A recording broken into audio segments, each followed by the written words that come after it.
Hello and welcome everyone. तो JEE main 2025 का probability का एक क्वेश्चन सॉल्व करते हैं। और क्वेश्चन में स्टेटमेंट दी गई है, there are three bags X comma Y and Z.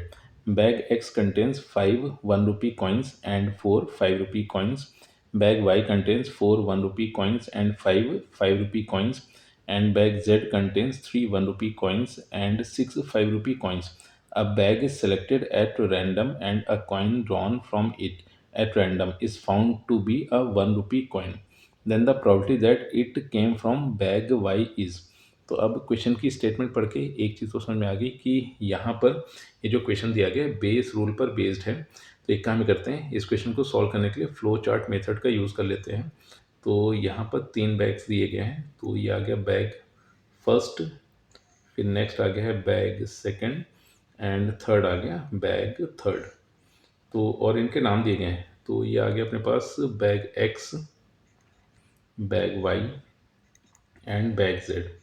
तो अब हुआ ये कि किसी भी बैग को सिलेक्ट करना ये एक इक्वली लाइकली इवेंट था। तो किसी बैग के सिलेक्शन की प्रॉबिलिटी होगी 1/3 और बैग एक्स के सिलेक्शन की प्रॉबिलिटी 1/3 होगी, बैग वाई के सिलेक्शन की प्रॉबिलिटी 1/3। सिमिलरली बैग थ्री के सिलेक्शन की प्रॉबिलिटी 1/3 होगी। अब पहले बैग में 5 1 rupee कॉइन थे एंड 4 5 rupee कॉइन्स थे।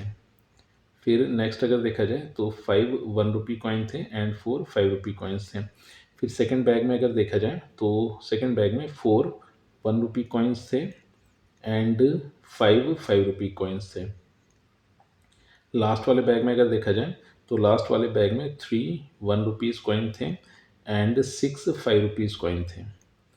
तो अब अपने को इस चीज़ की प्रॉबिलिटी बतानी है कि जब बैग से एक कॉइन सेलेक्ट किया गया है, a bag is selected at random and a coin drawn from it to found 1 rupee coin. तो किसी भी बैग को रैंडमली सिलेक्ट करके उससे 1 rupee का कॉइन निकाला गया है।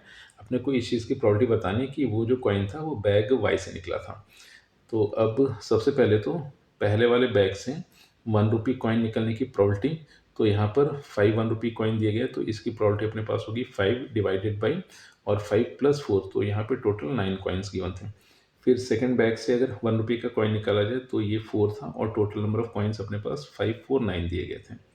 फिर नेक्स्ट थर्ड बैग से अगर 1 rupee कॉइन निकाला जाए तो थर्ड बैग में 3 1 rupee कॉइन थे और टोटल नंबर ऑफ कॉइन्स 9 दिए गए थे, तो 3/9 इसकी प्रॉबिलिटी होगी। तो अब यहाँ से अगर फ्लो चार्ट से देखा जाए तो हो ही रहा था कि टोटल अपने पास 3 पाथ्स देखने को मिले। तो पहला पाथ तो अपने पास ये आया जो कि एक्स के थ्रू होते हुए फाइनल रिजल्ट तक पहुँच रहा है। सेकेंड पाथ अपने पास ये दिया गया है, दैट इज़ P2, तो ये भी वाई के थ्रू होते हुए अपने फाइनल रिजल्ट तक पहुँच रहा है। सिमिलरली थर्ड पाथ अपने पास P3 दिया गया है जो Z के थ्रू अपने फाइनल आउटपुट तक पहुँच रहा है।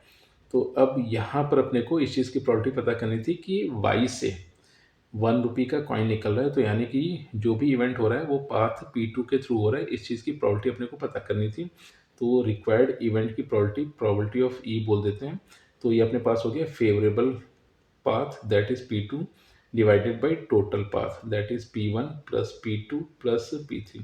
देखो अब यहाँ पर एक चीज़ ये होगी कि ये जो 1/3 वाली चीज़ है, तो ये 1/3 न्यूमरेटर के डिनोमिनेटर में एंड डिनोमिनेटर के डिनोमिनेटर में आ रहा होगा। तो 1/3 को तो कॉमन लेकर कैंसिल ऐसे ही कर देते हैं सबसे पहले। तो अब न्यूमरेटर में जो चीज़ बच रही होगी P2, तो उसके रिस्पेक्ट में सिर्फ और सिर्फ अपने को मिलेगा 4 डिवाइडेड बाई 9। 1/3 आया तो 1/3 न्यूमरेटर एंड डिनोमिनेटर से कॉमन होकर कैंसिल हो चुका है। फिर डिनोमिनेटर में अपने को मिलेगा 5/9 प्लस 4/9 एंड प्लस 3/9। तो अब यहाँ से एक चीज़ और हुई कि 1/9 न्यूमरेटर डिनोमिनेटर से कैंसिल हो गया, तो न्यूमरेटर में बचा है 4, डिनोमिनेटर में बच गया अपने पास 4 + 3 7 5 12। तो फर्दर इसको सिंप्लीफाई किया जाए तो 4 1 जा 4 एंड 4 3 जा 12 हो गया। तो जो भी इवेंट क्वेश्चन में कहा गया उस इवेंट की प्रॉबिलिटी अपने को मिल गई 1/3 एंड यही इस क्वेश्चन का फाइनल आंसर है।